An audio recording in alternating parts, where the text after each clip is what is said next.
BRS party నాయకులు మొట్టమొదటిసారి వాళ్ళ జీవితంలో వరి పొలంలోకి వెళ్ళినటువంటి సంఘటన కేటీఆర్ గారి జీవితంలో 3 రోజుల క్రితం జరిగింది.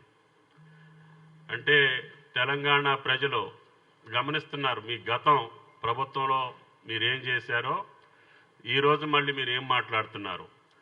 ప్రకృతి వికటించి వర్షాభావ పరిస్థితులు నెలకొన్నటువంటి కరువులో ఉన్నటువంటి ఈ రాష్ట్రాన్ని ఇంకా అధోగతి పాలు చేసినటువంటి మీ గత ప్రభుత్వం యొక్క లీలలు.